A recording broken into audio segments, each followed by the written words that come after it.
Last time we talked, I knew that, in that moment, you guys were still figuring out who was going to take over the chief position. Congratulations on Thank that. you. And we're now in a new year. We're what, 12 days in? And a lot happened in 2021. So I guess my first question would be, as you're coming from a record high homicide rate of last year, moving into this year, what are you hoping for? What are you thinking? Do you have a new mindset going into this year? Well, first of all, thank you for the congratulations. Looking into 2022, there's hope. Understanding that we have a lot of work to do, but the partnerships that we have been able to formulate or reconnect back in 2021, there brings more hope. Working as a team, sharing the workload of making our community safe. Understanding that no one particular organization or department is responsible for it all. Work with partners such as Office of Violence Prevention, working with Department of Human Health Services, or working with a lot of our federal partners. Makes me feel hopeful that we're able to, again, work on the challenges that we're seeing, not starting in 2021, but 2020. As we are looking at in regards to just, there is still a lot more recovery that's needed. We're still having our challenges. As you can see, there's other issues in regards to the pandemic that continues to come back, and the ups and downs. Schools not fully in. There's all those things that contribute to, unfortunately, our overall effectiveness of public safety. Now, I've done stories with OVP and other leaders in the community about crime and how to deal with it. But I guess this is a question that everyone would probably want to know. It seems like that OVP, the police department, other organizations are trying. They're putting in the work. Like you said, you have these partnerships that's going to take off or already took off. But why does it seem like homicides just continue to happen? Like, it's almost like no matter what you guys do, we end up reporting about this and reporting about that. So what is there an answer, a full solution to bring the homicide number down? It is truly difficult to wrap your hands around one solution. Looking at our statistics and seeing that, yes, we have another high year, 2021, of homicides. The second most contributing factor is argument fight. So there is issues of what's going on between respective parties, of the conflict that rise to a level of using something as deadly as a firearm or a vehicle to resolve. I've always said in the past that when you have the connection of the firearm availability and conflict, the mix is a deadly result. So working with partners, the police department is only one part of that multifaceted solution. Understanding that working with, again, partners with the Office of Violence Prevention, talking about prevention, talking about working with the Milwaukee Homicide Review Commission, looking at it from, okay, what's going on psychologically, what's going on internally, working with, other organizations such as Sojourner Family Peace House, understanding that there are issues that we don't have the subject matter expertise to address. So when you see something that's chronic, you have to look at plausible solutions, and we're willing to be partners with those individuals in regards to those plausible solutions, because just locking them up and throwing away the key is not the all-encompassing answer. Does it have its place? Absolutely.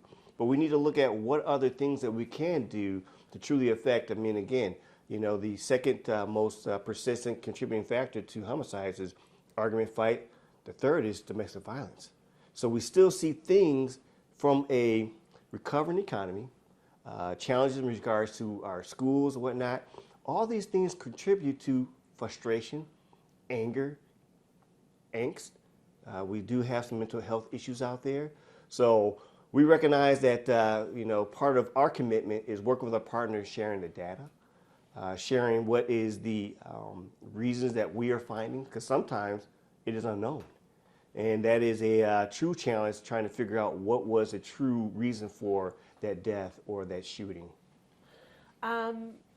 as being the chief of Milwaukee and seeing these families that we report about, and even going to scenes and just talking with the officers on the ground at those scenes, what could you say to these families, or what, because in the moment they may not understand like we understand, as you know, there's deeper issues, we're working on this OVP over here, conflict solution, they may not comprehend that in a grieving moment. So what would you say to them, or how would you react when they're kind of going multiple different ways?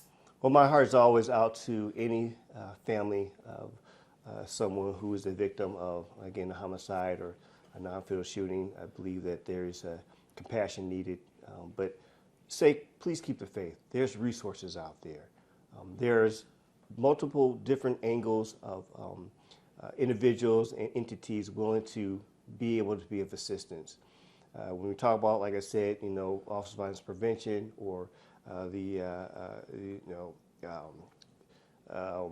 I'm sorry, I'm just getting blank. There's a number of different organizations out there who can provide the assistance and help in regards to if there is a need for conflict resolution, or if there is therapy. I know we work with Milwaukee County. There are resources there that can assist you, especially during your moments of grief, but also what can you do to recover or have a different pathway. I know that we're working with what's called the VRFAST, Violence Reduction and Public Health Safety Team. And this is a collaboration between Milwaukee Fire Department and Department of Human Health Services and the DA's office, where we understand that we have to kind of dig down and figure out what is creating these unfortunate situations of violence or poor conflict resolution. And how can we assist? Is it housing? Is it employment? Is it, again, therapy? So we really have to be collaborative and understand that this lift is more than one entity, one organization. It's all of us. So is that a new team you just mentioned? Has that been around? I know you guys, what did you call it? The VRFAST. So this is a continuation of a group that was together for the COVID-19 response, meaning that using different resources, talking about how are we able to deal with ongoing challenges.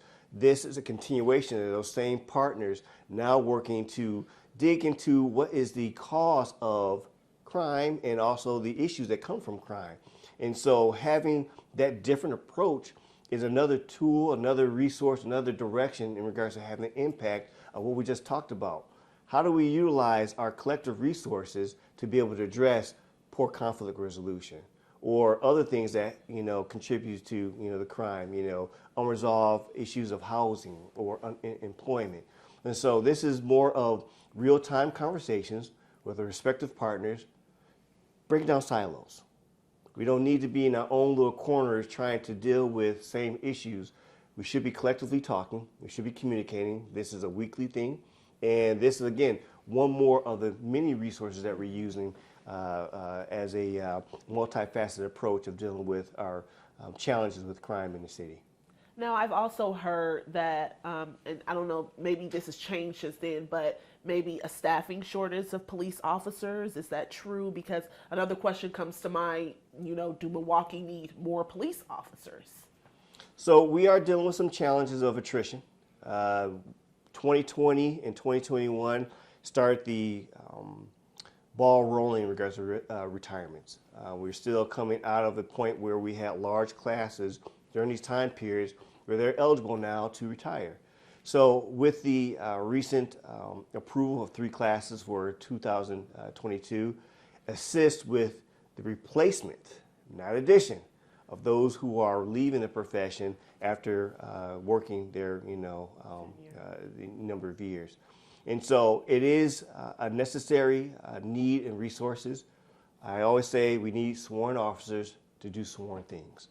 Do we have the ability to work some reimagining of certain positions? I talk about civilianizing. I understand that we need to be able to embrace, community service officers, what we call CSOs, or working for civilianization of certain positions that don't need sworn officers. But in the end, we still need sworn officers to do sworn things. Issuing citations, making arrests, investigating these serious crimes involves investigators, involves sworn officers to put forth that privilege and responsibility of putting out that particular type of service. How many officers do you guys have like right now at this moment? So I know that we're a little bit, I don't want to misquote that. Okay. So it's more of an approximation I can give, but I know that we're a little bit over 1,600, but we're, definitely, the attrition is real. Got it. Now we know one crime is too many, of course, but what is like one goal that comes to mind about 2022 besides, doing the collaborative work? Again, you guys dealt with a lot last year. So what is kind of like, I guess, the more visual goal, the goal that can be done in the moment to kind of help, if I'm making sense? To have a more effective targeted approach Yes. to those who are doing the most harm in our community. We all know who they are. And that's where the rubber really meets the road. How we can use our collective resources, whether it's from our governmental partners at the federal, state, county level, working with our municipal partners, those frequent flyers, so to speak, the individuals who are consistently doing harm in our community. What is it that we can do collectively to ensure that there's accountability in mind, that we are not seeing the repeat of shootings, the repeat of stolen vehicles? So that is really what I will call an attainable goal. Again, using collective resources. The police department is only one part of the system. We are out there to do enforcement. We are about accountability of bringing people to be brought before the system of justice. But that is the part that we hold. There's many other parts in the criminal justice system that has a role in ensuring those who are being brought to justice are being held accountable for the wrongs they're doing in our community. Okay. Now I gotta think of a better question to come. That was a good answer. All right. Can I drop the mic and walk out? Not that. Oh, come on, Wendy. Okay, and so now, would one be high on the totem pole than the other? You got a year, or at least the last 2 years, of stolen vehicles. So that's also something you guys have been dealing with. I've done a story with you guys handing out the Steering locks. yeah, and also dealing with the homicide. So is it any way to prioritize this? I mean, of course, both of them are horrible, but you would say murders would be more important. So where, I guess, on your map that you try to focus on the most, because it's Milwaukee comes with a lot. It does. And we don't really have the luxury of trying to pick one over the other. There is, unfortunately, a same level of urgency with those two type of crimes you're talking about, the violent crime and reckless driving. And many times, they are connected. You have a stolen vehicle that is now being fought over by groups of individuals who are using violence to protect that particular stolen auto or to do harm in other areas. So for us, it's important for us to use the intel. Again, targeted approach for those who are contributing. There is a lot of savviness in regards to criminal behavior. We have to be forward-thinking, but we also have to be collaborators. We cannot think that we can only have the resources to really make that type of impact. Working with our, again, federal, state, and county partners, but also our community partners.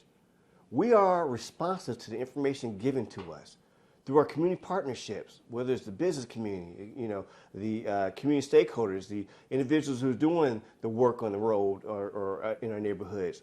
The information that is given to us helps us do our job better. We are not allowed to have a wide cast net in how we police. We have to be focused, we have to be targeted, we have to have evidence-based. So I don't really choose one over the other. In fact, I kind of have a, across the board in regards to urgency. Every day I come in with an urgent sense of urgency. Every day I push my leadership to have a sense of urgency, because as residents, you might be one day saying my stolen car was the highest priority in my particular life, and someone else said, well, the death of my loved one is the highest priority. Who am I to choose one over the other? And there's a lot of opportunity because so many things are connected that we really can cover a lot of different bases by doing the same work, just being smart about it. Coming into this market, I learned a lot about Milwaukee being kind of segregated, meaning, not really as having a relationship with police, and that's what you guys are continuing to build. Um, for having a new mayor now, and where, the race is coming up soon, what do you look for in a mayor? What do you need that will help you fulfill your goals for 2022 for the city? Understand that the mayor is the chief executive of our city, understanding what is the goal of him or her that will help drive the impact that we need for public safety. But I still would say partnerships. Understand that we have respective responsibilities in our titles and roles, but supporting the work, being a team player in regards to that, we have the level of communication and assistance, and also understanding what is the live, what is the expectations, and being clear about those expectations. I understand I'm one of many different governmental leaders in this city doing the work for our safety and for the livability of our residents and community partners. But it's important that we all are on the same sheet of music in how we address that and what the resources that need to be done. It's always important to understand. As executive leader, I tell the people who work under me, tell me what you need, and I'll work for it to get the best version of you.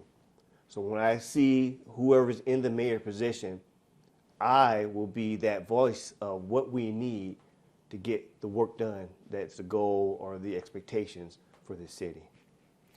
Now we have African American chief, African American county exec, interim mayor right now, and the sheriff. What do you think that means for Milwaukee? Does that show some level? I guess you can look at this a million ways, but how do you think that helps Milwaukee glide on again through helping even your goals to make a clear vision? What does this mean? Well, I look at it from the standpoint as we are in our respective positions. I hope that each and every individual is there because they earned it, because they are the most qualified, that we work for everyone. Now, do you have a certain level of understanding in regards to certain cultures, certain neighborhoods? I'm a lifelong Milwaukeean, so I understand this city like the back of my hand. But at the end of the day, understand that we serve all. We are expected to have that level of consistency, effectiveness. We're stewards of finite resources. So we should be working together, which I do have good working relations with those individuals that you talked about, to get the best version of our respective agencies for the betterment of our community. Any statistics you want to hold on in? I see you got your paper, and I didn't want to not get you in for a minute to talk about something that's really on your heart, or you that want the public to know, or anything else. Well, that's a catch-all question that usually I don't give too much, but I will say this much. We have a crisis in our community with our kids. And we need to understand what that lift and what that responsibility on all of us mean to be able to have the impact that we need to see in regards to the things that's going on with our children. The level of violence, the level of involved in activities that are dangerous, not only for themselves, but for our community. We all should be asking ourselves, what are we doing to abate or impact these concerns? No one organization, no one individual is responsible for it all. So if I can say anything in regards to looking at what these numbers come out for our 2021 and what we all need to collectively work on, yes, we have violence, we have reckless driving, but our children are driving many of these particular issues. So we need to be there for them and find ways to positively impact them. Otherwise, those are the outcomes we're going to see time and time again. Now, Chief, you're a dad too. And I know, coming into the new year, we lost a 16-year-old. When do you ever get to take off your chief hat? When do you ever be able to become a dad and really feel for these people that, the city you run? Every day. As an executive leader, and as any executive leader, you are expected to wear multiple hats. And if you have a point where you don't have the sympathy or empathy, then are you truly effective in your respective role? Being able to understand walking in the shoes of, the family of the victims, or even the victimized person, whether they are unfortunate or deceased or alive, should give you a sense of urgency and a renewed passion to find justice, but also to find ways to prevent it, which is why I embrace our partners. I believe that there's a place in regards to preventative actions, activities out there. There's a place that's called public safety. So we need to be able to embrace all tools, everything that can have a quality of life that's sustainable for our community. So as I look at some of these unfortunate situations, I have nothing but a tear in my heart, because you always want to make sure, have we done enough and what can we do more of? And I know that we do have a lot of work to do. But I'm very proud of the men and women of the Milwaukee Police Department, the type of dedication, especially during these COVID times. A lot of different organizations and places either shut down or they can work remotely from home. We show up and we are making ourselves counted. We're out there, we're doing the work, we're being part of what we need to do for the efforts, and we're looking to have any type of partnership that will assist us in this heavy lift. And I'm glad you talk about partnership so much, because, can it be overwhelming for your officers to, going to scene after, back to back to back? I reach out to Sergeant Cornejo all the time about, hey, can I get the and updated? He's sick of it too. I'm talking to Sergeant. I'm like, hey, what's the updated numbers now? What is it now? And it's like every day we're getting a report, and it's just like, again, how do your officers handle this and keep going? Like, we have a community that says these people need to be arrested, or this need to have all these views about what the police department should be doing, but not really thinking that, on the flip side of all of that, these are people that have to see this stuff and talk to these families. So could you talk about how it's a lift on the police officers as well? Absolutely. And I can't speak specifically for every individual officer. It's definitely more anecdotal in regards to the feedback they're getting. But, I'm very well connected with our wellness team, being in that conversation on a regular basis of what's the needs, what are you seeing out there. Trauma is real. Being resilient is unfortunate. Sometimes it has to be taught or given you techniques, because you're right. Seeing this day in, day out can take a toll on one's mindfulness, on one's soul. But again, I can't say enough about the men and women of the Milwaukee Police Department. Not only do they support their community, but they support each other. Being there when we see those type of rocky moments and being vulnerable to talk about it, something that I'm going into my 26th year. When I got on a job, that was not something that you spoke up or even admitted to. We're being more open, being more supportive. The department is being more respectful of that these challenges are real. How do we assist in regards to their mindfulness? I talk about being human to each other. It's important for us, for leadership, to be human to our officers, meaning that we see them, understand their needs, being able to provide resources to support, and that we can get the best version of them so that they can be able to give the best version to the public. Well, I don't have any other specific questions. Like I said, this interview was just to see where your mind is going this year. Sergeant Cornejo, do you have anything that you think that's important as I'm working on this piece that, I just wanted to make sure that we clarify that he was referring to the Sojourner Family Peace Center. And you know what? Yes. I knew, and when I saw you start writing it down, I said, I knew I messed up that, because we call it Sojo. I was told stop with the acronyms and stop with the abbreviations, because I was like Sojo, but then I was like, oh no, Sojourner. So I knew he used to work over there, so that's why he's correcting me. Hey, on the record, I love Carmen Petrie. She's a girl. She's awesome. Now we buff it up. Right. Hey, look straight at the camera. So yeah, just that's always important. One of the things that's important for you to have in your story is that it was a record number of years. However, we're still clearing a lot of cases, even though the clearance rate doesn't. It shows 50%. That's true. 96 homicides last year in 2021. Okay. 96 homicides. That's just about the total amount of homicides that occurred in In 2019. which is it was 97 homicides. Right. Can I get that in email, Sergeant? Absolutely. Because So Absolutely. I just want to have that written I think down. that's important to maybe Okay. touch on, because yes, some people are concerned that on these cases or whatever, they're not solving. We're still solving cases. Right. Unfortunately, it's just been a high volume Right. of cases, Right. so that's always a big.